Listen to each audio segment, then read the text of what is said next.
السلام عليكم ورحمة الله وبركاته.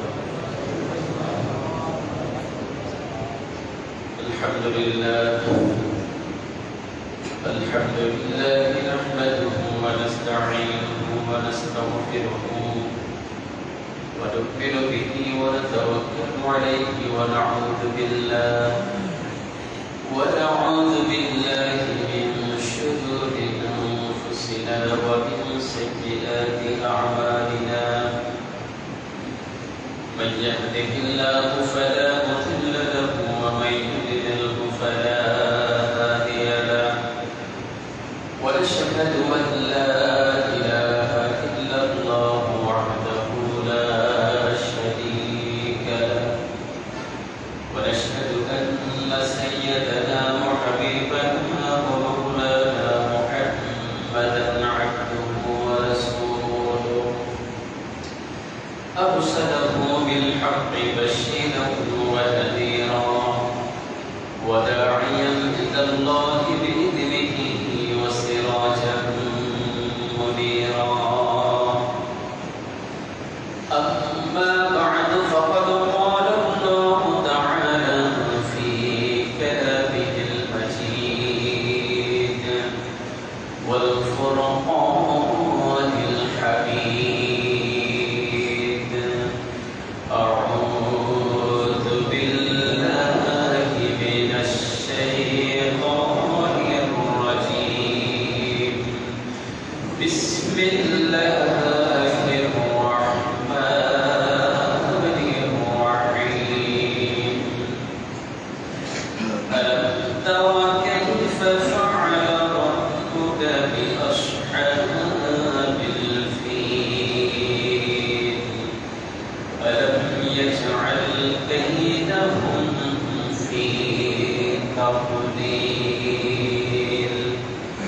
وأرسل عليهم طيرا أبابيل ترميهم بحجارة من سجيل فجعلهم كعصف مأكول.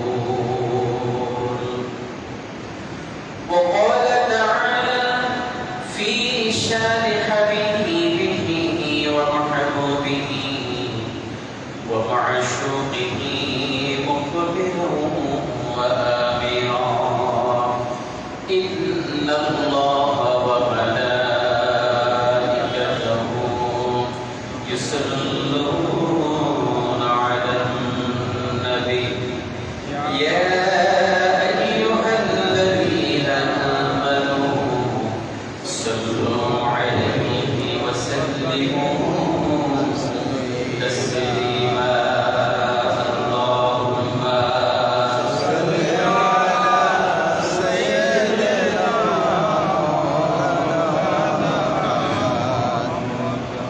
وعلى آله سيدنا دق الإله اسم النبي مع اسمه إذ قال في الخمس المؤذن واشهد اللهم صل على سيدنا وعلى آله سيدنا.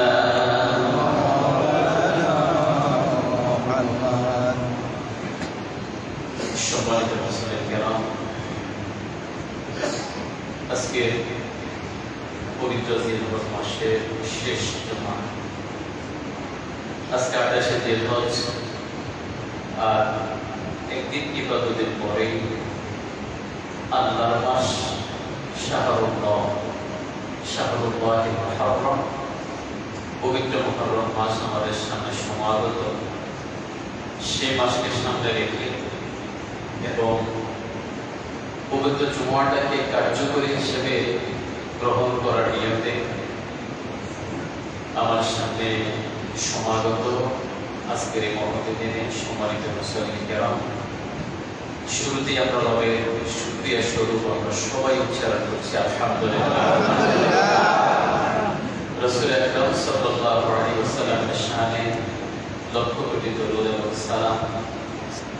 আমাদের পরিবার তোমরা আব্বা আম্মা ঈশ্বর যারা দুনিয়ার জমিন থেকে বিদায় নিয়েছেন, সকলের রূহের মাগফিরাত কামনা করে আজকে বৃষ্টিমুখর প্রতিকূল পরিবেশের এই দিনে আমরা আমাদের সাপ্তাহিক জুমার দিনের সংক্ষিপ্ত আলোচনা আমরা শুরু করছি। আল্লাহ সুবহানাহু ওয়া তাআলার দরবারে শানে আমরা কামনা করছি, আশা করছি, তৌফিক কামনা করছি আল্লাহ যেন আমাদের সকলকে সংক্ষিপ্ত আলোচনাগুলো ভালো করে শুনে বুঝে আমাদের ব্যক্তিগত জীবনে সেটা আমল করার আল্লাহ যেন তৌফিক দেন। আমরা সকলে বলছি আমিন। সম্মানিত ভাইরা, সূরাতুল ফাতিহা থেকে আমরা এক ধরনের প্র্যাকটিক্যাল আলোচনা আমরা শুরু করেছিলাম গত জুমা থেকে। আপনাদের কাছে গত জুমায় কেমন লেগেছে আমার কাছে জানি না, তো আমার কাছে মনে হলো একতরফা কথা বলার চাইতে আপনাদের মুখ থেকে যে দুইটি কথাবার্তা আমরা শুনেছি, তেলাওয়াত শুনেছি, নামাজ আল্লাহকে করার জন্য যেই বাধাগুলো আমাদের সামনে থাকে সেগুলো আপনাদের কাছ থেকে শুনেছিলাম। আমি মনে করি দীর্ঘ সময় কথা বলার চাইতে এরকম একটি কথা আপনার মুখ থেকে বের করে আমি মনে করি এটাই হবে আমাদের জন্য অনেক বড় একটা শিক্ষা। আপনারা কি মনে করেন? আমাদের গত জুমার পর অনেকের মন্তব্য ছিল যে এরকম কথাবার্তা গুলো আরো 10 বছর আগ থেকে শুরু করা দরকার ছিল। অনেকেই বলেছেন কথাটা, আপনাদের মুখ থেকে আমরা সমস্যাগুলো আইডেন্টিফাই করার চেষ্টা করেছি। অনেকে দাঁড়িয়ে বলেছেন, আমাদের কিছু কথা ছিল, এবং আজকে আমরা একটি সমস্যা তুলে ধরব। সেটার পাশাপাশি গত জুমার মতো আজকে আমরা সূরাতুল ফিল এই সূরাটাকে আমরা একটু মশক করার চেষ্টা করব, অর্থটা একটু জানার চেষ্টা করব, সূরার পিছনের ব্যাকগ্রাউন্ড প্রেক্ষাপট আমরা একটু জানার চেষ্টা করব। এটার পাশাপাশি শেষ মুহূর্তে আপনাদের সামনে মুহররম মাসে আমাদের সামনে যেহেতু চলেই আসলো, মুহররম মাসের অন্যতম একটি আমল নিয়ে আমরা আপনাদের মাঝে কথা বলে আজকে জুমার খুতবা পূর্বের আলোচনা আমরা শেষ করার ইচ্ছে করি। বিমাশিয়াতিল্লাহি তাআলা আলাইহি তাওয়াক্কালতু ওয়া ইলাইহি উনীব। আমরা আরেকবার বলছি আমিন। সম্মানিত ভাইরা, সূরাতুল ফাতিহা এটার একটা নাম বলেছিলাম সূরাতুদ দুআ, একটা নাম বলেছি সূরাতুশ শিফা, আরেকটা নাম বলেছি ফাতিহাতুল কিতাব, কোরআনের ভূমিকা। রাসূল বলেছেন লা সালাতা ইল্লা বিফাতিহাতিল কিতাব, সূরা ফাতিহা ছাড়া নামাজ হয় না। আমাকে গত পরশুদিন একজন মুরব্বী প্রশ্ন করেছেন, দেখবেন যখন বাধা সানা পড়ার সময় নেই, হুজুর রুকুতে চলে গেছে, এখন আমি সানা না পড়লে নামাজ হবে কিনা, এটা প্রশ্ন করেছে। এরকম প্রশ্ন আরো অনেকের আছে না? এরকম সাধারণ কিছু কোশ্চেন আমাদের অনেকের থাকে। নামাজের ফরজ আদায় করে ফেললে, ফরজগুলো আদায় করে ফেললে, সুন্নাত যদি আদায় নাও হয়, কিছু সুন্নাত এদিক সেদিক করেও নামাজের কোনো সমস্যা, শুধু ওয়াজিবটা বাদ দিয়ে অবশ্যই তাকে সওসিজদা দিতে হবে। সানা পড়াটা হলো সুন্নাহ, এটা ওয়াজিবও না, ফরজও না। আমরা তো অনেক সময় নামাজে এসে রুকুতে চলে গেছেন ইমাম সাহেব, আমরা এসে শুধু পড়তেছি নাওয়াইতু আনসারিয়া লিল্লাহি তাআলা, এভাবে শুধু পড়তে আসি। এটা পড়তে পড়তে রুকু করা ফরজ, ওই ফরজটা আপনার কাছ থেকে মারুম হয়ে যাচ্ছে, রুকুর ফরজটা আপনার কাছ থেকে চলে যাচ্ছে। আপনি মসজিদে ঢুকেছেন নিয়ত করে, কোন নামাজের নিয়ত করে ঢুকেছেন সেটা আপনি ভালো করে জানেন। আপনার অন্তরে আছে না? বলুন, জাস্ট জিজ্ঞেস করলাম আপনি এখন কোন নামাজে চলে এসেছেন। এখানে যদি আপনি ইচ্ছা ফজরের নামাজ উল্লেখ করেন কোনো অসুবিধা নেই, জোহরের নামাজ উল্লেখ করলে কোনো অসুবিধা নেই, হবে আপনার কি নামাজ? নিয়মটা আমার ঘর থেকে বের হতে হয়ে গেছে, নিয়ত করা ফরজ, নিয়ত করেই তো আপনি ঘর থেকে বেরিয়ে গেছে। সেজন্য আপনি এখানে একটা কিছু পড়ার প্রয়োজন নেই, সময় থাকলে পড়েন, সময় না থাকলে সোজা কি বলবো, কি বলবো? একজন ভাই আমরা বলছেন এই নামাজ যখন শেষ হয় আপনি ইচ্ছে করলে দুই একটা হাদিস পড়াতে পারতেন। অনেকেই মোবাইল টিপে, অনেকে বেশি কথাবার্তা বলে, কিন্তু আবার এটার পাশাপাশি অনেকে নামাজও পড়ে না। যেমন জোহরের নামাজের পরে 2 রাকাত সুন্নাত আছে, মাগরিবের নামাজের পরে 2 রাকাত সুন্নাত আছে, এরপরে নফল পড়ে, ঈশার নামাজের পরে বিতের আছে, সুন্নাত আছে, নফল আছে। এখন আমরা যদি মাইকে সাউন্ড দিয়ে যদি হাদিস পড়া শুরু করে, তাহলে ওনার বাকি নামাজটা আদায় করার সময় নামাজের মনোযোগ ওনাকে বুঝে দিয়ে করে বলছে না, এটা তো আসলে ঠিক। আর বুঝার আমাদের কিছু গ্যাপ ছিল, আমরা সহজ করে। তো যাই হোক, আমি এখান থেকে চলে গেলাম, সেটা হলো রাসূল বলেছেন লা সালাতা ইল্লা বিফাতিহাতিল কিতাব, সূরা ফাতিহা ছাড়া নামাজ হয় না। আমরা সেই সূরা ফাতিহাটা গত জুমায় নষ্ট করেছি, অর্থটা জ্ঞান করেছি, আপনাদের অনেকের মনে থাকার কথা। এই সূরার একটি নাম হলো সূরাতুদ দুআ, আহ্বানমূলক প্রার্থনা, দোয়া। সেটা ব্যাখ্যাটাও আপনাদের সামনে করেছিলাম। 3 বার আল্লাহর প্রশংসা, মর্যাদা, গুণকীর্তন প্রকাশ করার পরে বান্দা নিজের কথা বলছে, ইয়্যাকা না'বুদু ওয়া ইয়্যাকা নাস্তাঈন। আল্লাহর কাছে কিছু চাইতে হলে আগে আল্লাহর প্রশংসা করতে হবে, ঠিক আছে না? আপনি উদ্বোধন কর্তৃপক্ষের কাছে একটা আবেদন নিয়ে গেলেন, প্রথমে তার সুনাম একটু করে দিবেন, আপনার প্রতি তিনি সন্তুষ্ট হবেন, আপনাকে দিতে আর তার পূর্ণতা প্রদর্শন করবেন না। আল্লাহর প্রশংসা 3 বার আদায় করলাম, আলহামদুলিল্লাহি রাব্বিল আলামিন, আর রহমানির রহিম, মালিকি ইয়াউমিদ্দিন। আল্লাহ প্রত্যেকটা কথার পরে বলছেন হামিদানি আবদি, আসনা আলাইয়া আবদি, মাজ্জাদানি আবদি। আমার বান্দা আমার প্রশংসা আদায় করলো, গুণকীর্তন আদায় করলো, মর্যাদা প্রকাশ করলো। এই প্রকাশ করার পরে বান্দা বলে আল্লাহ শুধু আপনার ইবাদত করি আর আপনার কাছে বলেন, আপনার ইবাদত করি আর আপনার কাছে। আল্লাহ তখন খুশি, কি চান এবার বান্দা চাওয়া শুরু করে, ইহদিনাস সিরাতাল মুস্তাকিম, আমাদেরকে জান্নাতের পথ দেখান, সিরাতাল লাযীনা আন'আমতা আলাইহিম, তাদের পথ যারা আপনার পক্ষ থেকে নিয়ামত প্রাপ্ত হয়ে গেছে তাদের পথ। তাদের পথে দরকার নাই যারা গজব প্রাপ্ত এবং দুনিয়াতে পথভ্রষ্ট, ইহুদি এবং খ্রিস্টানদের পথ আমরা চাই। আল্লাহ তখন বলছেন বান্দা এখন আমার কাছে তুমি যেটা চাইলা, আমি আল্লাহর জন্য তোমাকে সেটা দেয়া ওয়াজিব হয়ে গেছে। সুবহানাল্লাহ।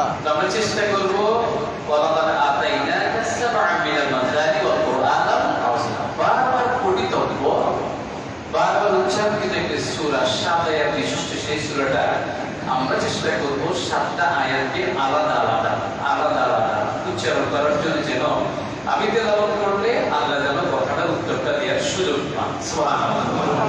আল্লাহকে সুযোগই দিচ্ছি না, আলহামদুলিল্লাহ রাব্বিল আলামিন, আমদানা ওয়ালাদ-দাল্লিন। এখন আল্লাহ কোন আয়াতের উত্তরটা দেবেন সময়টা পেয়ে যাবেন। একসাথে যদি সব চাওয়া শুরু করে দেন, যেহেতু আল্লাহ এখানে কথা বলেন, হাদিস দ্বারা সাব্যস্ত আছে, আপনি আল্লাহকে উত্তরটা দেওয়ার সুযোগটা দিতে হবে না? চেষ্টা করবো তো ইনশাআল্লাহ। সম্মানিত ভাই, সেই সূরাতুল ফাতিহার ভিতরে আল্লাহ অনেকগুলো মেসেজ আমাদেরকে দিয়েছেন।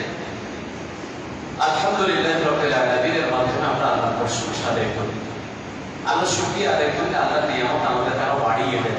সেটা ইতিমধ্যে আপনাদেরকে বলেছি। আল্লাহ বলেছেন লা ইন শাকারতুম লা আযীদান্নাকুম, আল্লাহর প্রশংসা আদায় করলে আমাদের প্রতি আল্লাহ সন্তুষ্ট হয়ে যাবে। কি সন্তুষ্ট হন? আল্লাহ সুবহানাহু ওয়া তাআলা পরবর্তী আয়াতের ভিতরে যে কথাটা বলেছেন আর রহমানির রহিম, আল্লাহ তখন আমাদের প্রতি চূড়ান্ত দয়া তিনি প্রদর্শন করেন। আর এটা আমাদেরকে মনে রাখা দরকার। আল্লাহ তাআলা হাদিসে কুদসির মাধ্যমে আমাদেরকে জানাচ্ছেন সাবাকাত রাহমাতি আলাল গযব, আমার আগের চাইতে, দুঃসার চাইতে, ঘৃণার চাইতে আমার দয়ার পরিমাণ বড় কম। কে বলছেন? এটা কোরআনের আয়াত না, হাদিসে বলছে। হাদিসে বলছি হলো যে হাদিসের কথাগুলো স্বয়ং আল্লাহ শুধু রাসূল বর্ণনা করেছেন, এটাকে বলা হয় হাদিসে বলছি যে সাবাকাত রাহমাতি আলাল গযব, আমার রাগের চাইতে আমার দয়ার পরিমাণ বেশি। এই সম্পৃক্ত একটি ঘটনা আপনাদের ইতিমধ্যে আপনাদের মাঝে আমি তুলে ধরেছি। একজন আবেগ ব্যক্তি আখেরাতে চলে গেলেন, আল্লাহ সুবহানাহু ওয়া তাআলা তার আমলনামা ওয়ারাকা শীট কাগজটা তার হাতে দিলেন। ইকরা কিতাবা কাফা বিনাফসিকা আল-ইয়াওমা আলাইকা হাসিবা। পড়ো আজকে তোমার আমলনামা, তোমার হিসাব দেওয়ার জন্য আজকে তুমি নিজেই যথেষ্ট। বান্দাকে দেখে আল্লাহ বলছেন, তার হাতে আমলনামা দেওয়ার পর খেয়াল করছেন যে সর্বকে যেহেতু তিনি একজন আল্লাহ আবেদ ব্যক্তি ছিলেন, ইবাদত বন্দেগীর মাধ্যমে তার জীবনটাকে তিনি অতিবাহিত করেছেন। যেভাবে আল্লাহ সুবহানাহু ওয়া তাআলা হুকুম আহকাম তার জন্য নির্দেশ করেছেন, সেভাবে তিনি সেগুলো যথাযথভাবে আদায় করেছেন। আলহামদুলিল্লাহ। এবার আল্লাহ বলছেন তোমার সব আমার ঠিক আছে, তুমি এখন তোমার আমলনামা নিয়ে আর আমার দয়া, রহমত, রহমান, রাহিম, মহব্বত, ভালোবাসা, আমার স্পেশাল সম্মান দিয়ে তুমি এখন জান্নাতে চলে যাও। সুবহানাল্লাহ। ব্যক্তিটা তখন একটু বেরিয়ে বসলেন, তিনি বললেন, আল্লাহ যদি আমার আমলনামা সব ঠিক থাকে তাহলে আপনার দয়াটা আমার কেন প্রয়োজন? আমার প্রয়োজন নেই, আমার আমলনামাই আমার জান্নাতে যাওয়ার জন্য যথেষ্ট, এটা আমার জন্য যথেষ্ট। আল্লাহ বলছেন আমার দয়া তোর বুঝি প্রয়োজন নেই। আল্লাহ সুবহানাহু ওয়া তাআলা মিজান সামনে নিয়ে আসলেন, এক পাল্লায় তুলে দিলেন তার আমল, আরেক পাল্লায় তুলে দিলেন আল্লাহ তাআলার দয়া। দেখে গেল তার ওজনটা একটা টিস্যু পেপারের মতো হালকা, আর আল্লাহ দয়ার ওজনটা কয়েক টন ওজন। এটা বোঝার জন্য বলছি, কয়েক টন ওজনের বেশি ওজন, বেশি ভারী হয়ে গেছে। স্বাভাবিকভাবে সে নিজে ধরা খেয়ে গেল, এখন আর জান্নাতে যাওয়ার তার কোনো চান্স নেই আল্লাহর দয়া ছাড়া। আল্লাহ বলছে তুই তোর আমলনামা দিয়ে জান্নাতে যেতে চাস, এই তো তোর আমলের ওজন হালকা, যাওয়ার এখন সুযোগ নেই। সে ব্যক্তি তার ভুল বুঝতে পারলো, আল্লাহ আজকের আখিরাতের জমিনে আপনার দয়া ছাড়া আজকে জান্নাতে যাওয়ার আর কোনো চান্স নেই। আমাকে ক্ষমা করেন, মাফ করেন।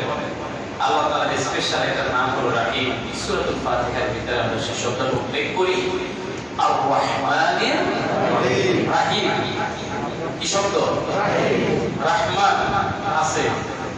দুনিয়াতে আমরা রহমানের একটা ফলাফল পাচ্ছি। ইমানদার হয়ে মসজিদে হাজির হয়েছে, এটা আমরা স্পেশাল দয়া ছাড়া। গতকাল একজন মুরব্বী, একটু বয়স্ক, মার্কেটে চাকরি করেন, একটা দোকানে বসলাম। তিনি আমাকে অনেকগুলো প্রশ্ন করছেন।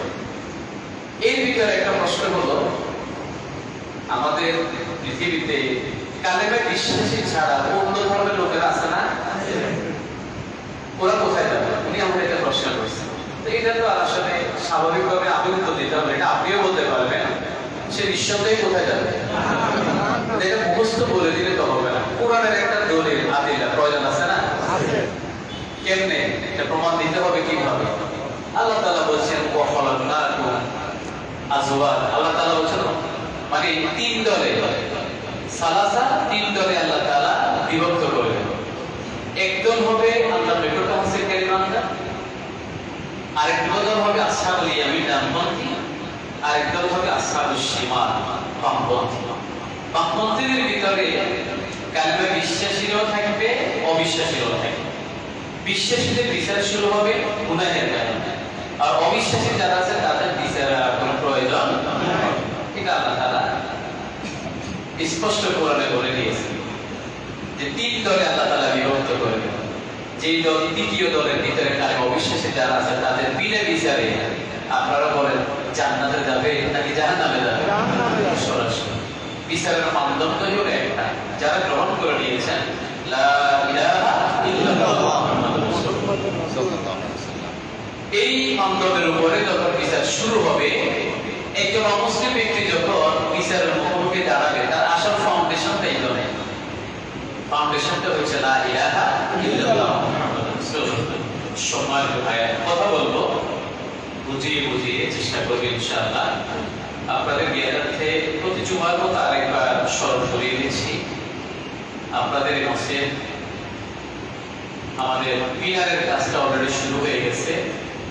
পিলারের কাজ না, মূলত কাজ হলো আমাদের একটা ভালো পানির হাউস করা হলো, পানির অভাব, ওই হাউসের উপরে পিলারের কাজটা শুরু হবে।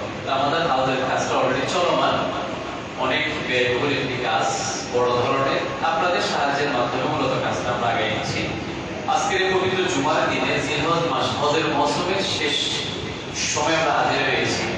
এই মাসের মর্যাদা আল্লাহর কাছে স্পেশাল, আল্লাহর মাস। আপনারা সবাই একটু কষ্ট করে আজকের পবিত্র দিনে আপনারা আল্লাহর ঘরের জন্য একটু বেশি করে হাত খুলে ফ্রি হ্যান্ড আল্লাহর ঘরের জন্য একটু দান করার চেষ্টা করে।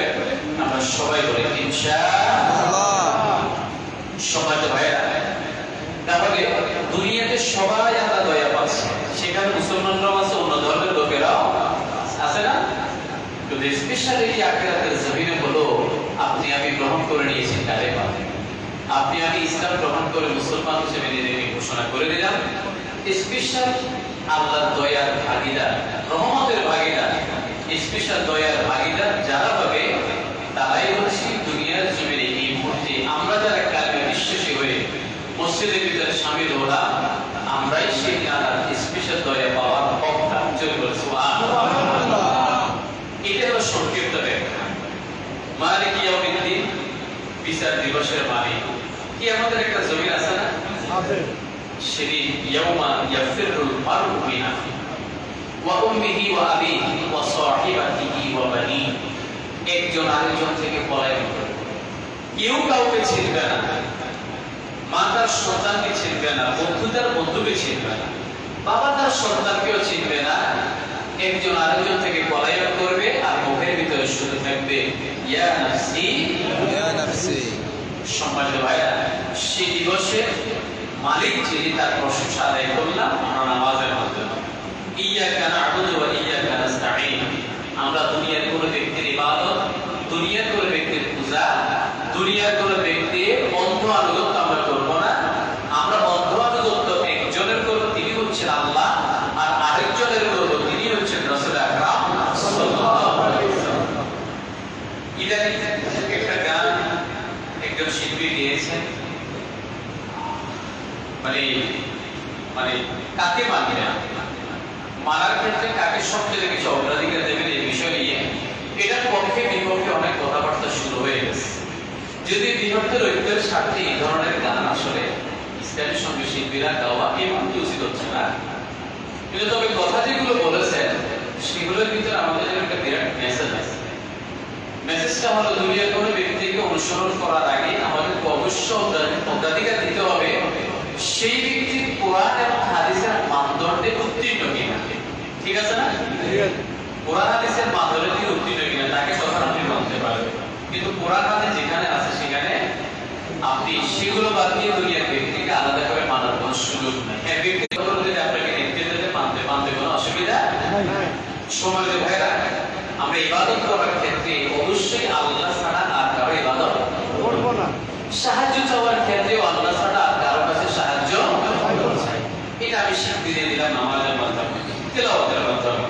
এরপরে স্বীকৃতি দিয়ে যখন আল্লাহর কাছে চাইলাম ইহদিনাস সিরাতাল মুস্তাকিম, আল্লাহ আমাদেরকে সহজ সরল সিরাতাল মুস্তাকিমের পথ আমাদেরকে নির্দেশ করেন, আমাদেরকে জান্নাতের পথটা দেখিয়ে দেন। সিরাতাল মুস্তাকিমের পথ হলো সরাসরি জান্নাতের পথ। আরেকজন ইমানদার হিসেবে, মুসলমান হিসেবে, কোরআন হাদিসের সত্যিকার অনুসরণকারী ব্যক্তি হিসেবে আপনার আমার চূড়ান্ত মঞ্জিল সিরাতুল মুস্তাকিমের এই পথ তালাশ করার মাধ্যমে আমাদের একটা মঞ্জিল আমরা চাই, সেটা হলো জান্নাত। সবাই বলেন কি? সবাই বলেন কি? জাহান্নাম আদৌ আমরা কখনো চাই না।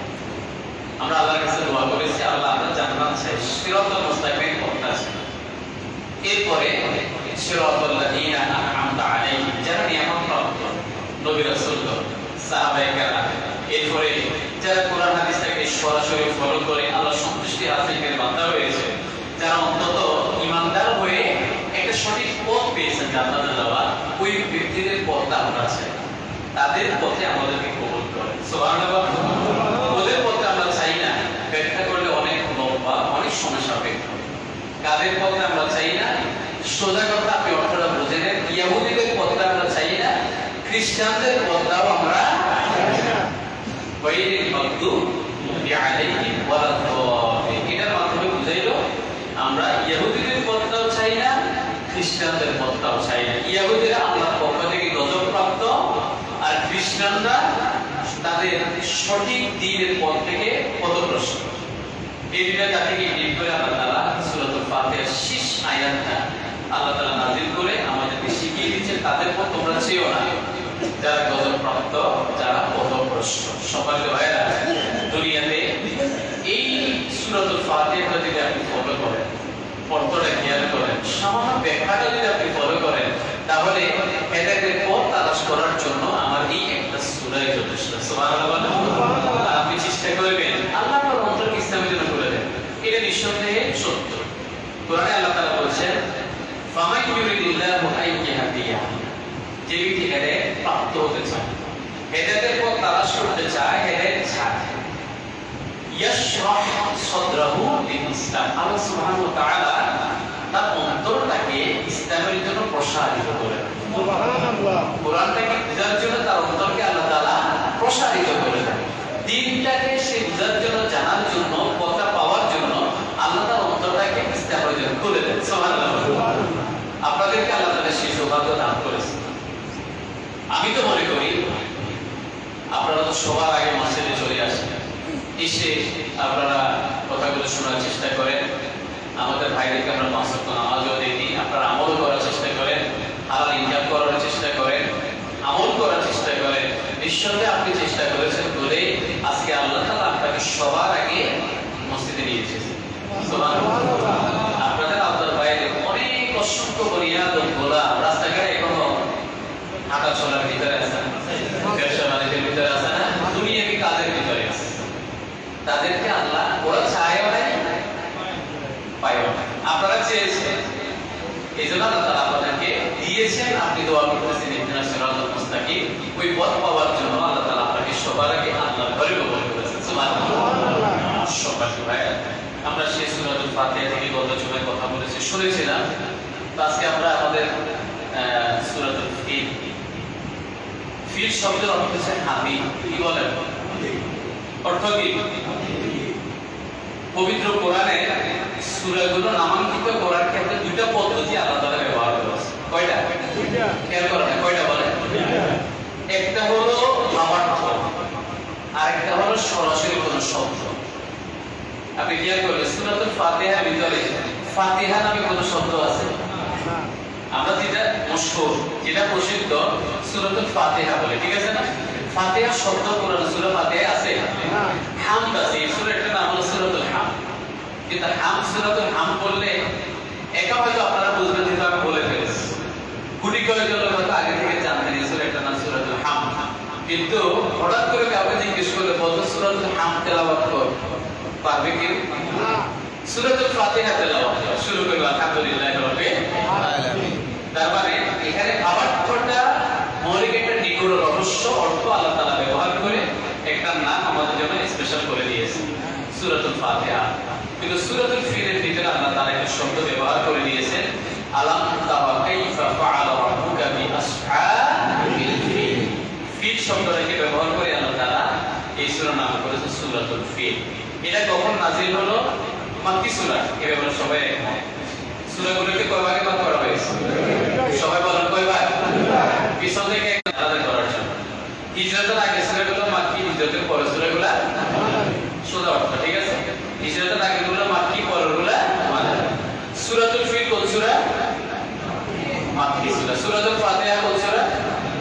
মাক্কি সূরা। কারণ এটা প্রথম পূর্ণাঙ্গ নাযিল করা সূরা, প্রথম পূর্ণাঙ্গ সূরা সূরাতুল ফাতিহা। এই সূরাতুল ফিল মক্কার জমিনে আল্লাহ রাসূলের শানে আল্লাহ তাআলা নাযিল করেছেন। আপনারা আমার সামনে কি করতেছেন? মাঝে মধ্যে আওয়াজ করতেছেন, কথাগুলো শুনতেছেন। আপনি একটা কর্মে আছেন, আমি একটা কর্মে আছি, ঠিক আছে না? আমাদের কালেকশন যারা করতেছেন তারা আরেকটা কর্মে আছে, ঠিক আছে কি? ফাআলা মানে আমরা একটা কর্মের ভিতরে আছি। আল্লাহ তাআলা বলেছেন আলাম তারা, তুমি কি দেখো নাই? আলাম তারা কাইফা, কিভাবে ফাআলা করেছেন। ফিল শব্দ থেকে আল্লাহ তাআলা সূরাটার নামকরণ করেছে সূরাতুল ফিল। ওই যে হস্তি বাহিনী, ইয়ামেনের বাদশা আবরাহা কাবাকে ধ্বংস করার জন্য 50,000 সৈন্যের একটা বাহিনী নিয়ে সে এসেছে। যেই হাতির উপরে সে বসেছিল সেই হাতির নাম ছিল মাহমুদ। কি নাম? আল্লাহ তাআলা তার ঘরকে ধ্বংস করার জন্য কিরা বলে দেখা যায় না? পাখি, ও পাখিরা বলে তো দেখা যায়। ছোট্ট ছোট জেট বিমান, যেগুলোকে যুদ্ধ বিমান বলে, ওই যুদ্ধ বিমানের মতো করে আল্লাহ তাআলা তাইয়ুরান আবাবিল। এখানে আবাবিল বলতে কোনো নাম না, আবাবিল মানে হলো ঝাঁকে, ঝাঁকে। কি নাম? আবাবিল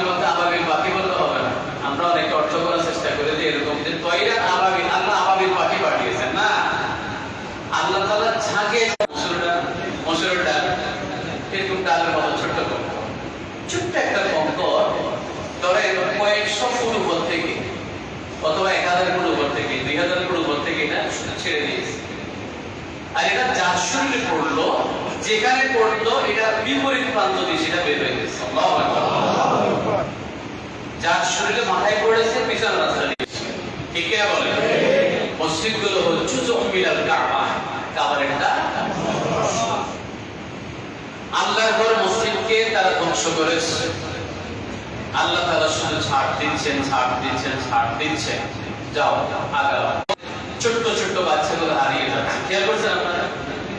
মাদ্রাসা ছাত্রগুলো অনেক হারাচ্ছে। ইদানি কেউ হায়দানি হচ্ছে, মহরম হচ্ছে, হাত মুখ বাঁধা অবস্থায় ছোট্ট ছোট্ট মাসুম বাচ্চাগুলোকে দর্শন করে বেড়ে ফেলে যাচ্ছে, হারিয়ে যাচ্ছে।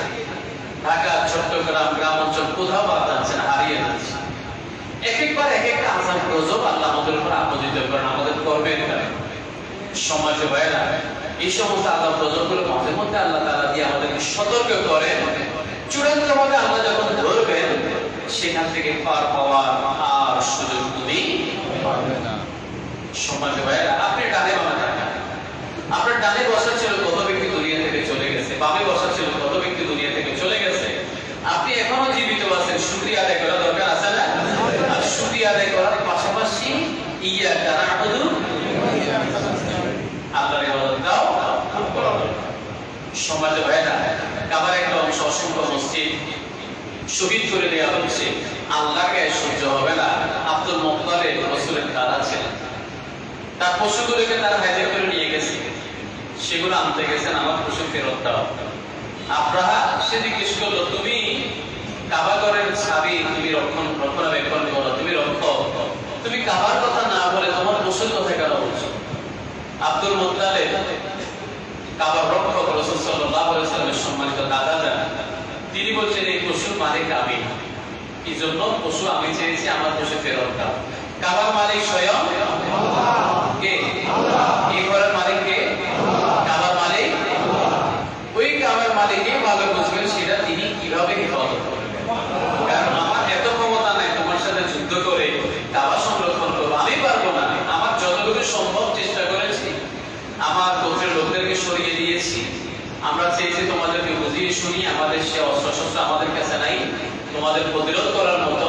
তবে আমরা বিশ্বাস করি কাবার মালিক, দুনিয়ার মালিক, আসমানের মালিক, তোমার মালিক, আমার মালিক, সে আল্লাহ জানে তিনি কিভাবে তার ঘরটাকে হেফাজত করবেন।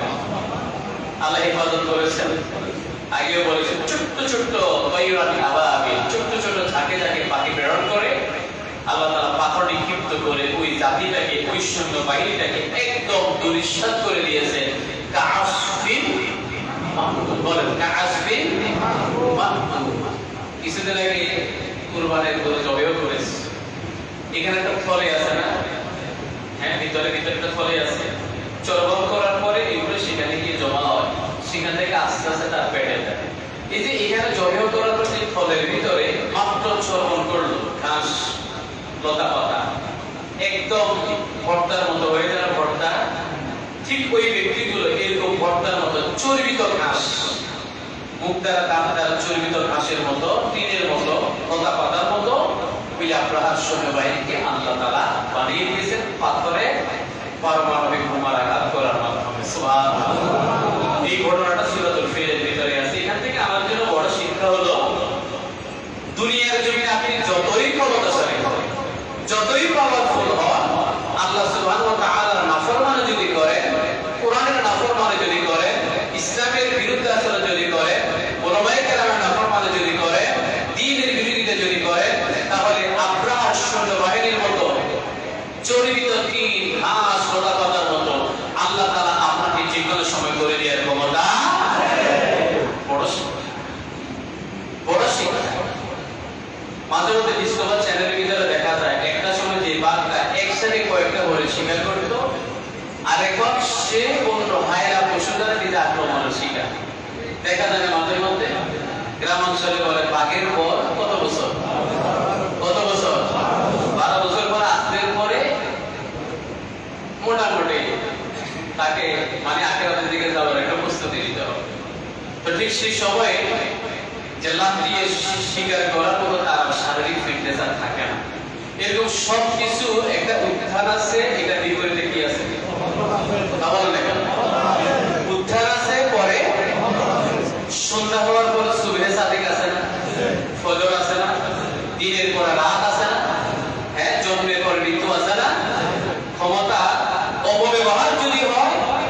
সেটার একটা মারাত্মক খারাপ কুপ্রভাব এই সূরা থেকে আমাদের জন্য সেটাও শিক্ষা। আসুন আমরা অন্যদিকে না গিয়ে এবার আমরা একটা সূরাটা একটু মাস্ক করব। একটু আমার সাথে পড়তে পারবেন ইনশাআল্লাহ? ইনশাআল্লাহ। আউযু বিল্লাহি মিনাশ শাইতানির রাজীম। বিসমিল্লাহির রাহমানির রাহিম।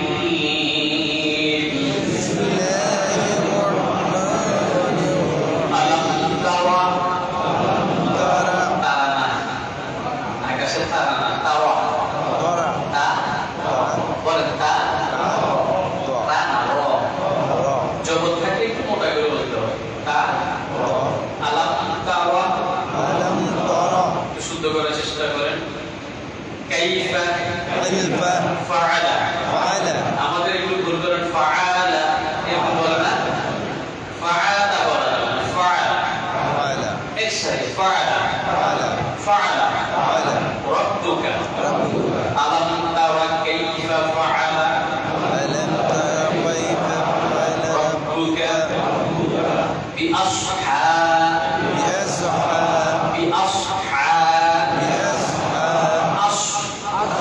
আসনা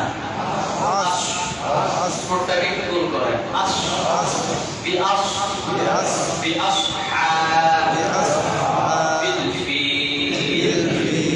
আলাম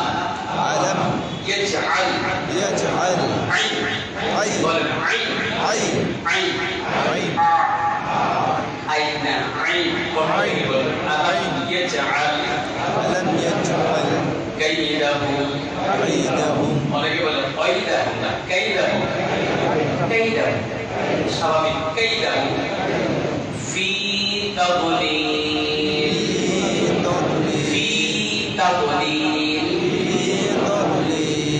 এখানে অনেকে বলেন তাদলিল না তাও বলেন তাও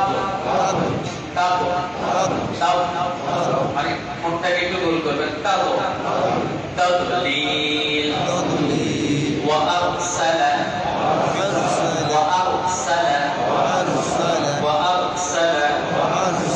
আলাইহিম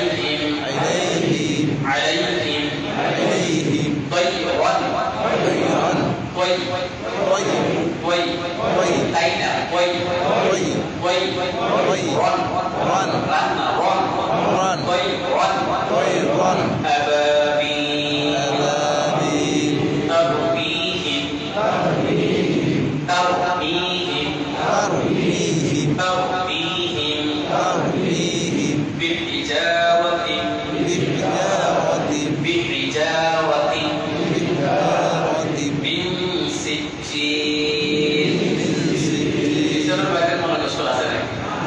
একটু শুদ্ধ করার চেষ্টা করে আওয়াজ করেন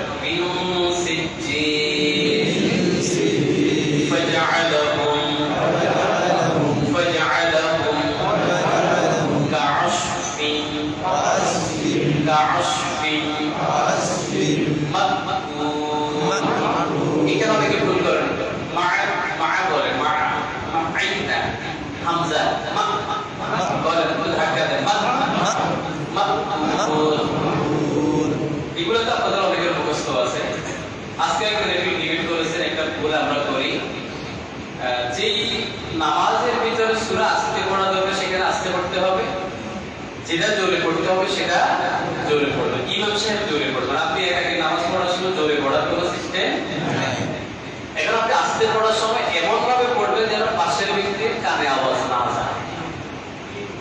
এই কথাটা কিন্তু অনেকের ভুল হয়। আমরা মাঝে মধ্যে এখানে দাঁড়িয়ে এই পাশ থেকে বা এই পাশ থেকে আওয়াজটা কানে চলে আসে, এটা সমস্যা, এটা আসা যাবে না। আপনি আপনার মতো করে শোনার মতো করে পড়বেন, মনে মনে পড়েন। আর আপনার মনে মনে পড়াটা আল্লাহ কিন্তু শুনতেছেন। ইমাম সাহেবকে পাশের ব্যক্তি থেকে শুনাইতে হবে, এটা কোনো দরকার। তাহলে এখানে মাকুল বলবেন, ঠিক আছে। এই যে আমরা সূরাটা এখানে একটু মাস্টার করলাম, যারা মাদ্রাসায় পড়েছেন, নুরানি ট্রেনিং নিয়েছে অথবা শিখেছেন তারা না, নতুন কিছু মানুষ দুইজন আজকে তেলাওয়াত করে শোনাবেন। কে শোনাবেন? একটু মুরব্বী ছেড়ে কেউ বলেন, সাহস করে দাঁড়ান। কি শোনাবেন? আজকে বুঝি কারণে সাহস কি আছে? জাকারি ভাই তো আপনি মাদ্রাসা পড়ছেন? হ্যাঁ, আচ্ছা তাহলে শোনান। ঠিক আছে, এটা শোনান। এটা আপনার নাম কি? কি নাম? আবুল হাসান। সরি, আপনি চেহারা। জি, বলেন।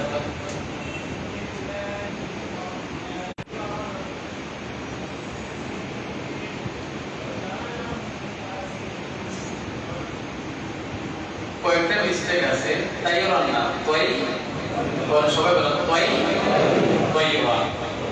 এরপরে প্রথম গুণাগুলো তো আরো পরে হবে, কারণ তো নতুন মানুষগুলো বুঝতে পারবে না। ঠিক আছে, মোটামুটি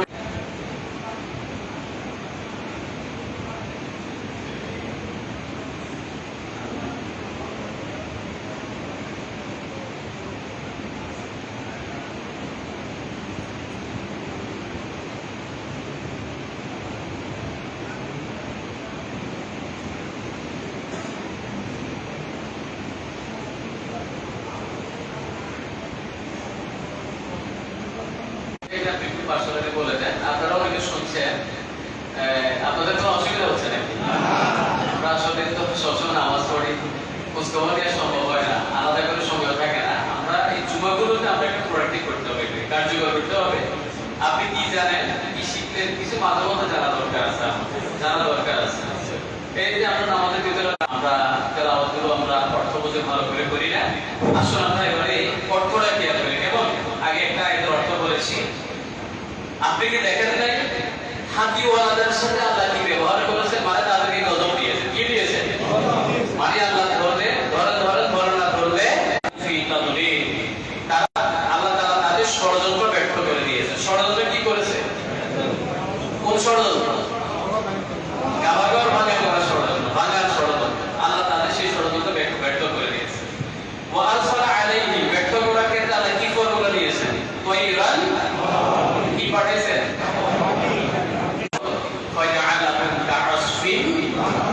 তাদের অবস্থা হয়ে গেছে পচে গলে একদম চর্বিত ঘাসের মতো। নাউজুবিল্লাহ বলেন। সূরার ভিতরে কথা এটাই। এখন আপনি যখন নামাজে সূরা ফাতিহা তেলাওয়াত করবেন, আচ্ছা ফিল মানে কি? হাতি শব্দটা মাথায় আসলে এবার হাতিওয়ালার ঘটনা মনে সুযোগের মাধ্যমে আল্লাহর ভয় অন্তরে জাগ্রত হবে। সুবহানাল্লাহ বলেন। তেলাওয়াত শুনুন দুজন থেকে। আমিও তেলাওয়াত মাশকুর করলাম, অর্থটা আপনাদেরকে বুঝিয়ে দিলাম। আশা করি এই পর্যন্ত আপনাদের কথাগুলো বুঝে আসছে। আছে না? নে অন্যায় কি বলেন? এবং এটা আপনার ভুলে গেলেন।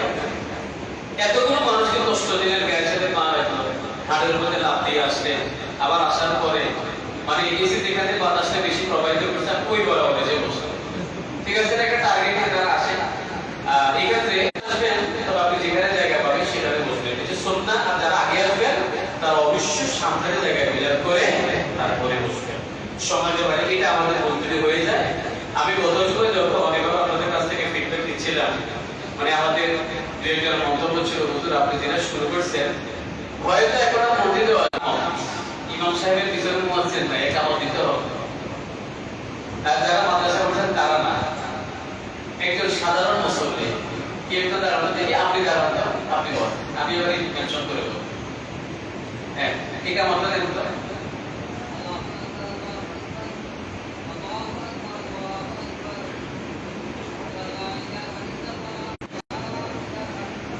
মাশাআল্লাহ, ধন্যবাদ। আমরা আরেকজনের শুধু একটা মসজিদে যিনি সম্মানিত সভাপতি, তাহলে উনি আগে জানা দরকার।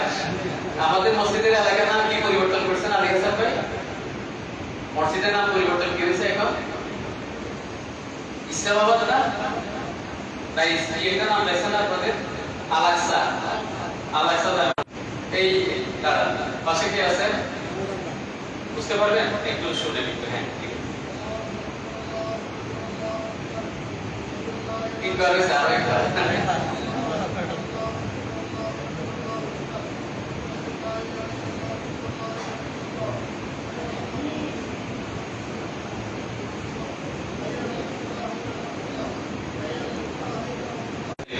কেমন?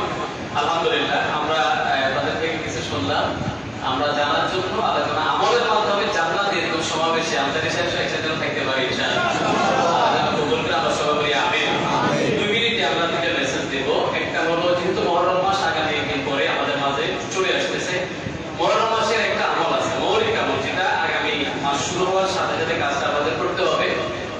হলো আল্লাহ রাসূল সাল্লাল্লাহু আলাইহি ওয়াসাল্লামের হাদিস যে মুহররম মাস মানে এই মাসে আল্লাহ রাসূল সাল্লাল্লাহু আলাইহি ওয়াসাল্লাম সবচেয়ে বেশি রোজা রাখতেন। বলেন কি রাখতেন? রমজানের পরে সবচেয়ে বেশি যে মাসে আল্লাহ রাসূল রোজা রাখতেন সেটা হলো মুহররম মাস। কোন মাস? এই মাসে এমনি তো রোজা রাখতেন, সেগুলো ঠিক আছে, এটার পাশাপাশি একটা রোজা স্পেশাল আছে, এটা হলো আশুরা দিনের রোজা। বছরের যত সগীরা গুনাহ আছে আল্লাহ সব মাফ করে দেন। এটার ফজিলত আরো আছে, তবে একদিন রাখবা না, 2 দিন রাখবা, সেটা রাসূল বলছেন ইহুদি খ্রিস্টানদের মতো বিনা বাঁকা 2 দিন রাখবা, 9 তারিখের সাথে মিলিয়ে 10 তারিখ অথবা 10 এর সাথে মিলিয়ে 11 তারিখ। রাসূল বলেন আফদালুস সিয়াম বা'দা রমাদান শাহরুল্লাহিল মুহাররম, রমজানের পরে আল্লাহর মাস মুহররম মাসের রোজাটা হলো সবচেয়ে বেশি আল্লাহর কাছে সেরা, শ্রেষ্ঠ। ওয়া আফদালুস সালাত ওয়া আফদালুস সালাতি বা'দাল ফরিদা সালাতুল লাইল, 5 ওয়াক্ত নামাজের পরে সবচেয়ে শ্রেষ্ঠ নামাজ হলো তাহাজ্জুদ নামাজ। রমজানের পরে শ্রেষ্ঠ রোজা হলো তাহাজ্জুদ নামাজ। থেকে চেষ্টা করব সংক্ষেপে বলার, তবে আমরা আশুরা মুহররমের বিভিন্ন কার্যক্রম করণীয় ঘটনা প্রবাহ নিয়ে আগামী জুমায় আমরা আলোচনা শুরু করব ইনশাআল্লাহ।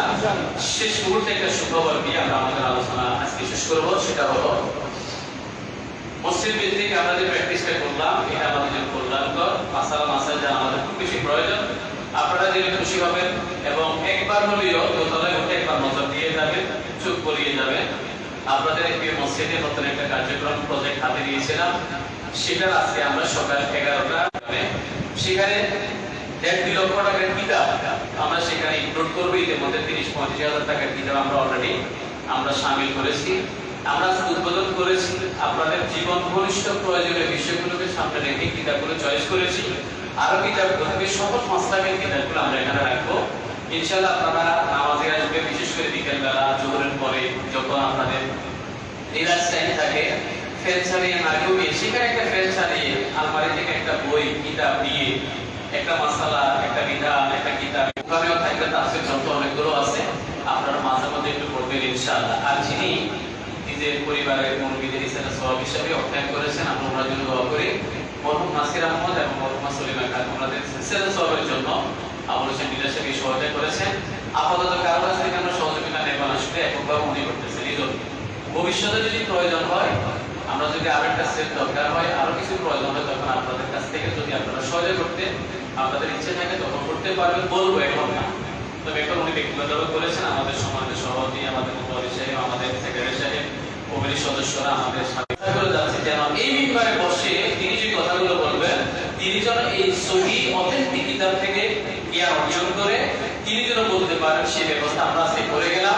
1-150 বছর পরে পৃথিবী যদি টিকে থাকে, ভবিষ্যৎ প্রজন্ম আজকে আপনারা যারা আছেন, আমরা যারা আছি, আমাদের জন্য দোয়া করবেন ইনশাআল্লাহ।